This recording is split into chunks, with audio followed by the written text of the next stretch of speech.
Hi అండి, welcome to Viju home kitchen. ఈరోజు special Bombay chutney అండి. ఇడ్లీలోకి కాంబినేషన్ చాలా బాగుంటుంది.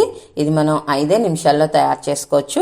వీడియోని స్కిప్ చేయకుండా చివరి వరకు చూస్తేనే మీకు పూర్తిగా అర్థమవుతుంది. ఇప్పుడు దీనికోసం నేను ఒక బౌల్ తీసుకొని 2 టేబుల్ స్పూన్స్ శనగపిండి వేసుకున్నాను. అందులో కొంచెం కొంచెం వాటర్ పోసుకుంటూ ఉండలు లేకుండా పల్చగా కలుపుకోవాలి. ఈ విధంగా కలుపుకున్నాక దీన్ని ఒక పక్కన పెట్టుకొని స్టవ్ వెలిగించి పాన్ పెట్టుకుని అందులో 2 టేబుల్ స్పూన్స్ ఆయిల్ వేసుకోండి.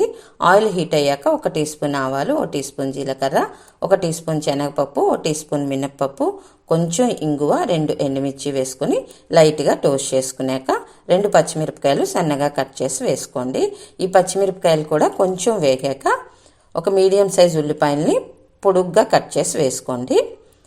ఈ ఉల్లిపాయలు కూడా 1 నిమిషం పాటు ఆయిల్లో ఫ్రై చేసుకోవాలండి.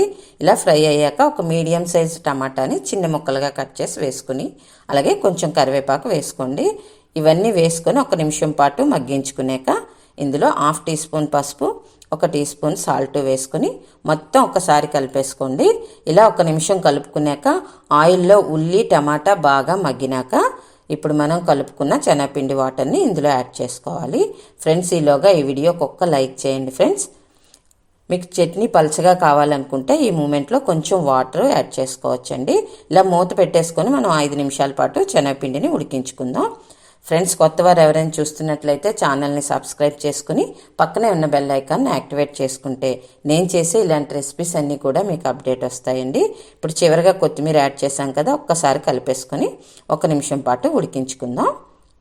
కన్సిస్టెన్సీ అనేది ఇలా రావాలండి. ఇలా వస్తే మనం స్టవ్ బంద్ చేసేసుకోవచ్చు.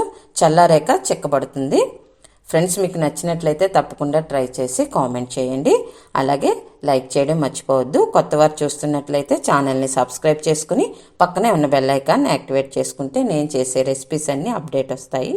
Thank you for watching.